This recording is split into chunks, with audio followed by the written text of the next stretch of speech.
ാണ് കട്ട് ചെയ്യണത്. പിന്നെ നമ്മളെ ബരാക്കൂടെ കേട്ടോ, നെട്ടിൽ നെട്ടിക്കാത്തുണ്ടാന്നൊക്കെ പറയും. അപ്പോൾ ബിലാൽ പറഞ്ഞിടത്തോളം മീനിന് ടേസ്റ്റ് കിട്ടണില്ല എല്ലാവരും പറയുന്നൊരു പ്രശ്നമുണ്ട്.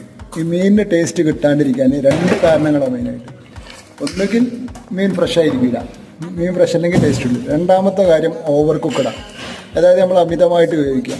മീൻ പൊരിക്കാനാണെങ്കിൽ കറിക്കാണെങ്കിൽ പൊരിക്കാനൊക്കെ ആണെങ്കിൽ ഫ്രൈ പാനിൽ കുക്ക് ചെയ്യുമ്പോൾ 3 മുതൽ 5 മിനിറ്റ് വരെയാണ് ഒരു സൈഡ് വേവിക്കാനുള്ള സമയം എന്ന് പറയാം. അതിൽ കൂടുതലായി കഴിഞ്ഞാൽ ഓവർ കുക്കഡാണ്. അപ്പോൾ പിന്നെ മീൻ ടഫായിരിക്കും, ക്രിസ്പി ആയിരിക്കും, മൊരിഞ്ഞതെന്നൊക്കെ പറയില്ലേ, ടേസ്റ്റ് ഉണ്ടാവില്ല. വെറുതെ കറുമുറന്ന് കടിച്ച് തിന്നാൻ പറ്റും. കറി വെക്കുകയാണെങ്കിൽ അങ്ങനെ തന്നെ. അപ്പോൾ മീനിന് ടേസ്റ്റ് ഉള്ളതെന്ന് പറയാനുള്ള കാരണം 2 നമ്മൾ പറഞ്ഞല്ലോ. അപ്പോൾ ഓവർ കുക്കഡ് ചെയ്യാണ്ടിരിക്കുക. അതുപോലെ തന്നെ നല്ല മീൻ. ഇനിയിപ്പോൾ ഒരു ചോദ്യം കൂടെ ചോദിക്കണം, മണമുള്ള മീൻ കഴിക്കാൻ പറ്റും? അടിപൊളിയായിട്ടോ, അടിപൊളിയായിട്ട്. ബരാക്കുടൻ്റെ ഒരു ഇതാണ്, മണമുള്ള മീൻ